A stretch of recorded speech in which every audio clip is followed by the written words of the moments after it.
Amen. Praise the Lord. Glory to God. Thanks God and praise the Lord. Okay, Psalms 34, verse 1 to 4. Good morning, good evening, good afternoon naman sa ibang mga lugar, and Happy New Year sa inyo. Amen. So, ngayon ay first Sunday ng 2024, January 7. So, Happy New Year sa ating lahat at sa ating mga friends sa Facebook, sa YouTube, subscriber. Salamat. God bless you. God bless us this 2024 and God keep us. Psalms 34 verse 1 to 4. Okay, basahin ko, sundan nyo sa inyong mga Biblia. Psalms 34 verse 1. I will bless the Lord at all times. His praise shall continually be in my mouth. My soul shall make her boast in the Lord. The humble shall hear thereof and be glad. O magnify the Lord with me, and let us exalt His name together. I sought the Lord, and He heard me, and delivered me from all my fears. So ang title ngayong araw na to, What we should do this 2024. What we should do this 2024. Ano ating gagawin ngayong 2024? Let us go to the Lord in prayer. Our God, our Father in heaven, maraming salamat po for the life and for this day. Thank you for Thy word. Bless you, Lord. Sweet Holy Spirit, help us, help me, guide us, forgive our sins, at you will be the one to be glorified. Bless mo aming mga loved ones here and abroad, among mga friends sa Facebook, YouTube. Bless mo. Bless mo rin at bigyan ng good health, safety, protection, long life. May Heidi, Namili, Sister Pen, Sister Munit, si Linlin, Papa Jomar, Pitit, si Edgar, si Bong, si Sia, Angging, Hannah, JJ, si Kertong, si Rilankin, Ricky J, si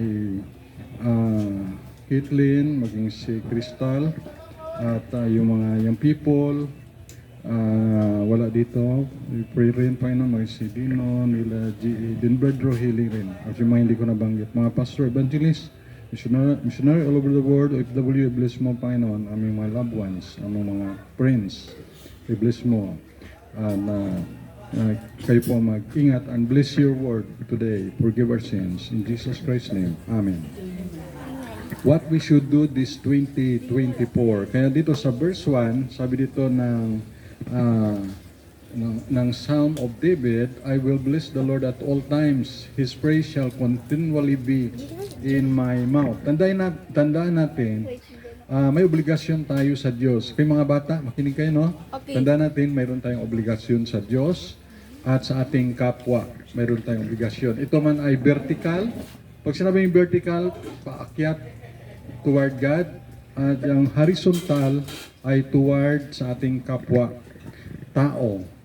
Kaya kung mabasa niyo yung Exodus chapter 20, yung 10 utos doon, yung 4 doon na utos, the 4 commandments, ay pertaining to God at yung obligasyon bilang tao, obligasyon particularly ng mga Hudyo, mga Israelites sa Diyos, at yung 6 commandments doon about sa kanilang neighbor or sa ating neighbor. Kaya, ang obligasyon ng tao sa Panginoon, 4, ang obligasyon ng tao sa Panginoon, 4, ang obligasyon ng tao sa kapwa-tao ay 6. No? 6 mga obligasyon. So, what we should do this 2024? Number 1, bless the Lord at all times. Bless the Lord at all times. Says sa verse 1, I will bless the Lord at all times. I-bless natin ang Panginoon sa lahat ng pagkakataon. 24/7, 365 days and forward. Kaya anong sabi sa Psalms 103 verse 1 and 2?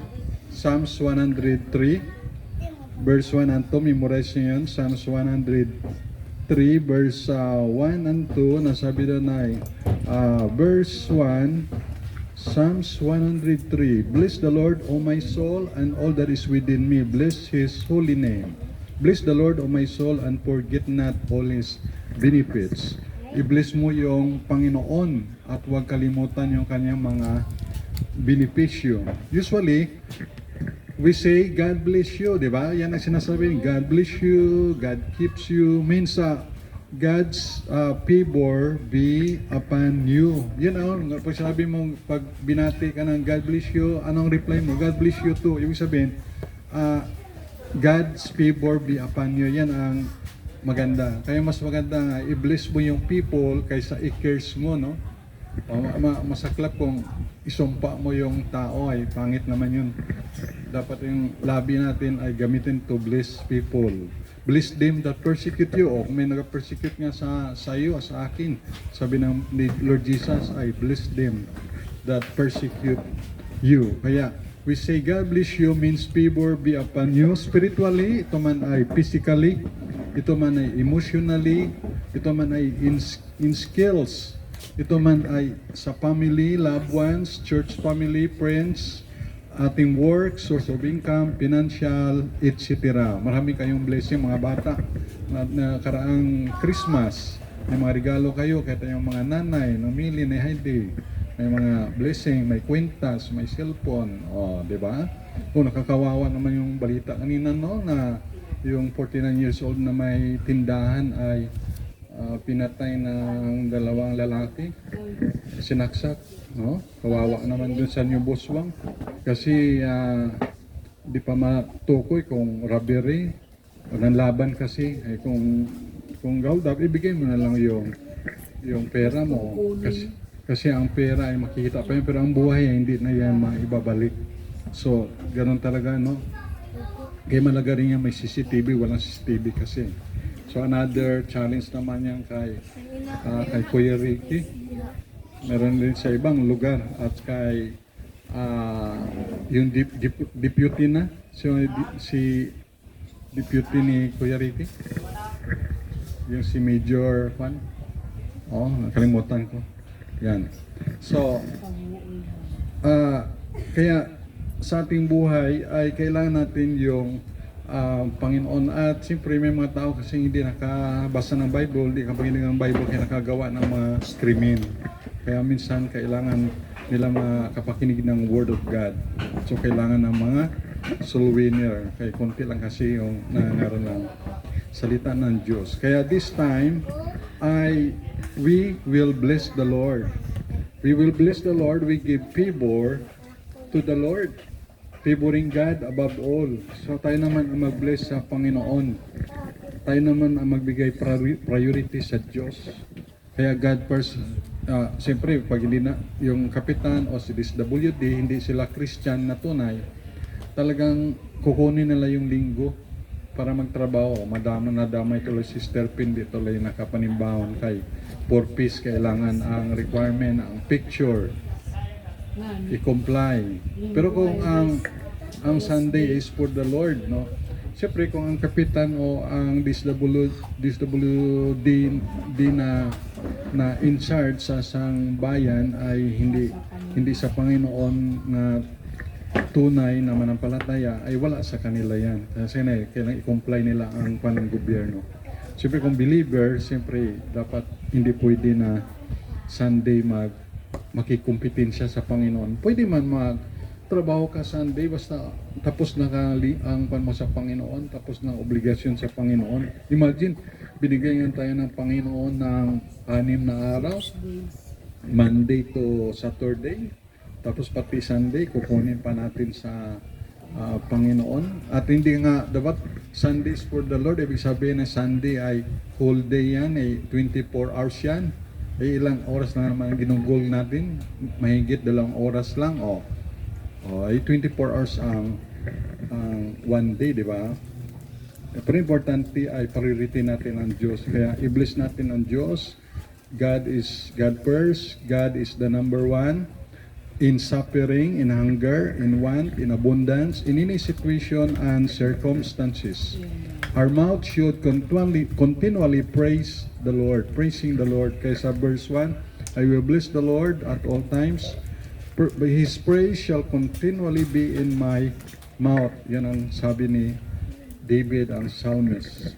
Kaya dito, our mouth should continually praise the Lord. Praise the Lord, thanks the Lord. Kaya sa 1 Thessalonians 5:18, in everything give thanks, for this is the will of God in Christ Jesus concerning you. Our soul boasts in the Lord. Ang may pagmalaki nating kaluluwa ay ang ating Panginoon. Ang pagmalaki natin sa buhay na ito ay ang Panginoon. Amen? Hindi pwede rin magmalaki ang ating sarili, ang ating achievement, natapos na edukasyon o masteral o doctorate or ano pa dyan na mga matataas na pinag-aralan. Hindi natin ipagmalaki yan.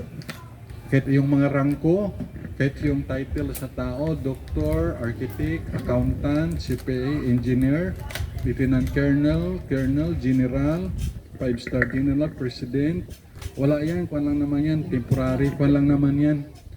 Kung tanggalin mo yan, ordinary people lang naman. So walang may pagmalaki. Sa Panginoon ang ating pagmalaki. Dahil ang Panginoon ang nagpo-promote. Ang Panginoon rin ang nagdi-demote. Imagine si David, nagabantay lang ng mga tupa ng kanyang tatay. Pero gin-promote siya ng Panginoon na maging hari ng Israel.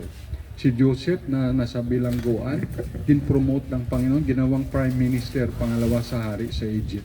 So sa Panginoon nagbibigay ng promotion. Kaya mga bata, no? Balang araw, kayo rin ay po-promote ng Panginoon. Kayo maging engineer, kayo maging teacher, kayo ay maging mayor. O, kayo pag naging mayor kayo ng Kalibo, ay wag nyo namang pakiusap, wag nyo namang gawing beauty pageant yung tulay. Kasi ang tulay ay para yan sa kalsada, yan para yan sa mga bus, sa mga bike, sa mga motorbike, sa tricycle, sa multicab. Huwag natin gawing beauty pageant ang tulay ay para yan sa para yan sa sasakyan. Ang beauty pageant doon sa plaza, doon sa ABL, doon sa Aklan Training Center, doon sa ESU, mas malawak doon. Ay, drive kami traffic kagabi. Hapon, manog alas 6 na rin. Ay. Yung sa unahan na tricycle driver na tatay, galit na galit. Gaukta siya. Sabi ng kung nagka-traffic ay kumbaga ano bang ginagawa nila na ginawa ng kainan yung tulay, may pa-indis doon. Kaya pati yung tatay ito na asiwa. Oh. Kaya ipag-pray rin natin yung mga government official natin, no? Governor, Vice Governor, Board Member, Mayors, Councilor, Kapitan, ipag-pray natin. Kasi minsan sila yan, kung ano lang ma-i-advise ng advisor na hindi, dapat kasi may discretion yung tao kung ano dapat gagawin sa sangkalugar. Kailangan ipag-pray natin sila na makaisip sila ng tama. Kasi minsan, wala na rin sa hulog yung iniisip nila. Maganda minsan yung motibo, kaya lang minsan wala na sa hulog. Kasi pag ang kalsada, kaya ang ginawang kalsada ay para sa sakyan, hindi para sa mga okasyon. Yan. So, kailangan pag-pray natin ating mga government official, bigyan sila ng guidance ng Panginoon. Yan. So, yun. Kaya kayo, pag kayo naging leader na ng bayan, mga kabataan, ay laging magsangguni sa Panginoon. Panginoon, tama po ba ang gagawin kong itong desisyon? Mga gagawin kong ito para sa kakabuti ng bayan. Ikakalawalhati ng iyong pangalan to glorify your name. Tama ba, Panginoon, natin gagawin? Kailan magsangguni sa Panginoon. Yan ang mahalaga. Kaya nga, kahit sa mga decision making, ay pag ikaw ay sabi doon sa Proverbs, ikaw ay hari, ibigay mo ang inuming alak doon sa mga walang pag-asa. Huwag kang iinom kasi pag iinom ka, ikaw hari, ay hindi ka makaisip ng matino. Yan ang kasulat yan sa Proverbs. Ibigay mo doon sa mga walang pag-asa, ipainom mo doon. Yun. Yung alak naman kasi doon ay grapes. No? Alak katas ng obas. Pero ang alak ngayon ay may halong mga alcohol. Kaya nga, kahit hindi ka nakainom, na-disgrasya sa motor, lalo pang nakainom. So, kailangan ipag-pray rin natin yung ating mga loved ones na bigyan sila ng Panginoon ng guidance at tamang discretion sa buhay at tamang desisyon. Kaya dito ay kailangan nating magpasalamat sa Panginoon. In everything, give thanks to the Lord.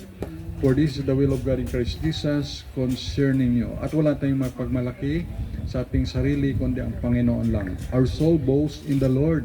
Ang pagmalaki natin sa buhay nito ay ang Panginoon, maging mapagpakumbaba tayo at magalakin o masayahin tayo sa Panginoon. what we should do this 2024. What we should do this 2024. Number one, bless the Lord at all times. I-bless natin ang Panginoon. Lord, I bless your name. Bless you, Lord. Hindi lang yung, Lord, bless me. Ito naman, baliktad. Lord, I bless you. O, di ba no? Palagi na lang, Lord, bless me. God, bless me. God, bless my family. Ito naman, kita naman sabing, Lord, I bless you. Tayo naman magbabless sa Panginoon. O, di ba? Ang ganda, no? Bless the Lord, O my soul. Ibig sabihin, giving priority to God and favoring God above all. God first. God is the number one. Amen? And number two, magnify the Lord with me. Magnify the Lord with me. I-magnify natin ang Panginoon. Kasama ko, kasama ni David, sabi niya, I magnify the Lord. Magnify means make something appear larger than it is or extol. Magnify means to glorify, himayaon ang Panginoon. I-glorify, enlarge, palakihin. Yan ang magnify. Kita kayo ng magnifying glass. Yan, pinapalaki mo. Ganoon din, i-magnify, palakihin natin yung Panginoon, yung pangalan ng Panginoon. Kaya tayo nagbibigay ng testimony sa Panginoon. Kalimutan natin mag-memory verse, no? May mamadali tayo. So, enlarge, let us exalt His name together, lifting up the name of Jesus. If I be lifted up, si Lord Jesus, sa John 12:32, and I, if I be lifted up from the earth, will draw all men unto me. Let us exalt the name of the Lord together. Amen? Sama-sama tayo nag-exalt sa Panginoon. Doon sa Amerika, may tinatawag na Church of Satan. Alam niyo kung sino ang ini-exalt nila? Dinwalati nila. Si Satanas ang kanilang pinupuri, sinasamba. Imagine yung klase mga tao yan. Di nila alam na si Satanas ay, bago naging Satanas yan, ay si Lucifer yan. Nilikha lang yan ng Diyos. Kaya lang nagrebuildi sa Diyos. Kaya dalawa lang naman ang sinasamba ng tao. It's either yung nilikha o ang lumikha. So tayo, dapat ang ating sambahin ay yung lumikha, yung may lalang or creator. We worship the creator, not the created being. Okay? So, pag yan ay kahoy, bato, yan ay si Buddha, yan ay baka, yan ay elepante, yan ay daga, sinasamba yan doon sa Bangladesh, sa India, pati baka, elepante, sinasamba doon sa India. Ang araw, sinasamba sa Japan. Pero wag natin yan sambahin. Yan laman ay created being, yung mga created things yan, dapat ang sambahin ay ang lumika, the one who created. We worship the Creator God, Elohim, Yahweh, Jehovah, Adonai, El Shaddai, Lord Jesus Christ. I am the great I am, si Lord Jesus Christ. We worship Jesus Christ as our God. Amen? Because God the Father believed Jesus Christ is God. Kaya doon, and I, if I be lifted up, Jesus from the earth will draw all men unto me. Let us exalt the name of the Lord together. Yan ang katungkulan natin na itaas ang lumikha sa atin. He is worthy. He is worthy, no? Karapat-dapat siya na itaas forever, always, and all the time. And God likes that. Gusto ng Panginoon yan, na siya ay magnify. He is blessed indeed. Okay, so pag ginawa natin yan, minamagnify natin ng Panginoon, natutuwa yan. Di ba pag, halimbawa, ikaw nga, yung tao, no, sa inyong batsman na, halimbawa, stremonit sa bats nila ay stremonit, ano, kaamagam, akamada, stremonit, kabut-but, kadugot, palabigay, generous giver. Siyempre, imong tinga man karon ay, manami, imo, no? Sinamili, ganun din, sinayadi. Ang Panginoon, ganun din. Kung nadinig niya na, yung mga nilika niya, ano po salamat, Lord, thank you, may bago akong cellphone, may bago akong kwintas, may bago akong relo, may bago akong pantalon, may bago akong damit, may bago akong sapatos, may pagkain kami, meron kaming sipon cake, meron kaming fried chicken, meron kaming spaghetti, and etc. na mga pagkain. Siyempre, ang Panginoon natutuwa pag nagpapasalamat sa Kanya yung tao, nilikha niya. Yung manok nga, nagpapasalamat sa Panginoon. Tingnan niyo yung manok pag uminom ng tubig. Di pag-inom ng manok na tubig. Tumitingin sa langit yung manok. Oh. Kaya nagpapasalamat yung manok. Oh. Naalala ko sa Bible School, sabi ng kaklase ko, yun man si Brother Joyce. Kahit ultimo kindi man na yan, ginagapat thank you kay Lord. Oh. Kahit kindi daw, thank you. Siyempre, thank you Lord sa tinapay, thank you sa tubig, thank you sa kindi, thank you sa lahat-lahat. Kahit may alipungan noon, nahawaan doon sa Bible School sa gano'n at sinilas ay kahit sino lang makagamit. Tapos ay yung Bible student may alipunga ay di ba hawaan ka, so makaroon ka rin yan gakati-kati. Pero kung yung kati-kati na sa paa mo, tapos lagyan mo ng maligang mo matubig, oh sarap ka, wow, praise the Lord ako. Marami kaya yung may alipunga ka tapos ay init ka tubig, maligam-gam, agbuhusan mo, rin mo nga nina alipunga, kanami kaya ro pamatya ka, mapapa-praise the Lord ka. Alipunga yung sakit yan sa kati-kati, dahil nahawaan ka. Pot, athlete's foot, oo. Kaya pag nagkaroon ka na, buhusan mo maligam-gam na tubig, huwag yung mainit ha. Maligam-gam. Masabi ka, praise the Lord. Thank you, Lord. Sarap pakiramdam. Yan. Siyempre, gagaling rin naman yan. Kaya, yan ay pasalamat ng Panginoon. Pasalamat tayo sa Panginoon. At ang Panginoon natutuwa niya. He likes that. Na nagpapasalamat tayo sa Kanya. Niluluwalhati natin siya. Ginoglorify natin siya. Kaya, number 3, the last. We need to seek the Lord. We need to seek the Lord. Kaya sa verse 4, sabi na, Psalms 34, verse number 4, I sought the Lord and He heard me and delivered me from all my fears. So, dito makita natin na seek the Lord early in the morning. When you seek the Lord, He heard you. Seek and you shall find. We have to seek the Lord, not the horoscope. Yan. Alam mo, tinignan ko talaga lahat ng horoscope, no? Sagittarius, Libra, Virgo, Scorpio kasi ako eh. Tingnan ko talaga yon, no? Tapos tingnan ko iba yung mga sinasabi nila. Ano lang to, mga parang wala lang, para basta lang makasulat. Pero kung tingnan mo ay wala lang. Ito man ang ito ang number na lucky number mo, lucky color mo, tapos ay huwag kang maging magastos, tapos maging kung ka ngayon, maging palakaibigan ka, tapos magiging kung ka lang, maging friendly, tapos mga ganun-ganun, wala rin lang man, basta lang, may maisulat. Yun. Nakataon lang, no? Pero pag sinabi doon na sa horoscope mo na, uy, linggo ngayon, huwag kang umalis ng bahay, huwag kang mag-alis ng bahay, huwag kang magsimba dahil may ahas sa karsada, ay wala yan.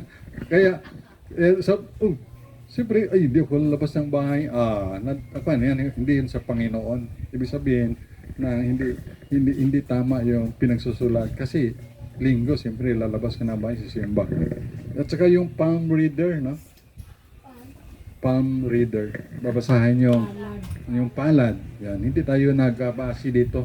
Dito tayo nakabase sa salita ng Diyos. Hindi sa base lang na, siyempre sabihin, ay ganito magkaasawa ka ng mayaman, magkaraming anak, tapos maging asinso ka. Siyempre babayaran mo rin naman siya ng pera.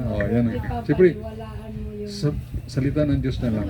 Siyempre, para magsabi siya ng mga good words, para bayaran mo siya ng pera. Ganun lang naman yun. Parang scammer din. Not the wizard. Yung wizard ay skilled in magic or sorcerer. Yan ay mga hula. Hindi ka doon hahanap sa kanila. Ungodly friends, sa mga ungodly friends hindi rin. Ungodly counselor. Kaya yung iba ay seek job abroad. Siyempre yung iba naghahanap ng trabaho sa abroad. Yung iba naman ay may negative na effect. Pag abroad ng misis, minsan nakaasawa na siya doon ng ibang lahi doon sa ibang bansa, yung babae. Minsan naman yung lalaki naniwan dito sa probinsya, Nag-asawa na, may iba padala ng pera, luwaldas naman. So ganun. Pero kung parehong abroad sila pupunta, okay lang yun. Yung iba naman, yung positive naman, pag abroad naman ng isa ay lalaki o babae nag-abroad, nakapundar naman sila. Kabili ng bahay, lupa, tricycle. So, depende sa sitwasyon at sa pagtakot sa Panginoon. So, depende. At sa pansa Panginoon, of course. So, siyempre, number one pa rin ay seek God. Kung isipin mo, saan yumaman ang mga Bombay, ang mga Chinese, ang mga Indian, di ba dito sa Pilipinas? Sino mayaman dito sa Kalibo? Mga China, mga Chinese, mga Bombay. Dito, ibig sabihin, dito ang kayamanan natin. Kaya seek the Lord in prayer, Bible reading, in preaching, Bible study, in Christian music, sa literature, babasahin gospel tracts. Seek the Lord's will, seek the Lord's way, seek the Lord's word, seek the Lord's work, seek the Lord's heart, seek the Lord's desire that pleases Him, glorify Him, and exalt Him, worship Him, serve Him, love Him.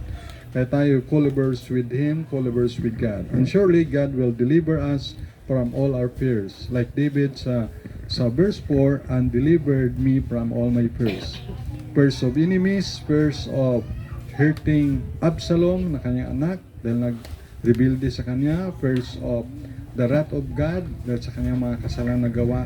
Surely only God delivers man from fear. What we should do this 2024. Anong gagawin natin ngayong 2024? Number 1, bless the Lord at all times. Number 2, magnify the Lord with me. Number 3, we need to seek the Lord. Hanapin natin ang Panginoon at all time, every day, forever. So God bless you and God bless us all. Okay, let's pray. Our God, our Father in heaven, thank you po sa inyong salita. Thank you sa Word of God na kung anong gagawin namin ngayong 2024. Bless the Lord. I-bless namin kayo, Panginoon. I-magnify namin kayo at hanapin namin kayo, Panginoon. Marami pang dapat kaming gawin, pero ito lang muna, Panginoon. 3 puntos sa Psalms 34 verse 1 to 4 lang muna, Panginoon. Na amin ikaw i-bless, i-magnify at hanapin ang iyong kalooban, ang iyong salita, ang iyong desire, ang iyong puso, Panginoon, ang iyong work at ang iyong word, Panginoon, ang iyong will. Salamat po at pagpalain niyo po ang bawat isa na nandito, aming mga loved ones, sir and abroad, nag-represent ng family. I-bless mo rin ang Israel. We pray salvation ng mga Israelites, ng mga Hudyo. Sila ay makikilala kay Jesus Christ as their Lord and Savior. Ganun ang mga Palestine, taga-Gaza, mga Muslim, Hindu, Buddhist, Jewish, atheist, at iba pang mga lahi na 8 billion people in the world na sila rin ay maka-hear ng love of God, ng gospel ng Lord Jesus Christ, and they will believe by faith and receive by faith Jesus Christ in their heart as their Lord and Savior. Thank you, sweet Holy Spirit. I-bless mo po ang bawat isa na nandito. Bless our giving and the food na aming kakainin. I-bless mo rin po. Forgive our sin. Thank you for loving us.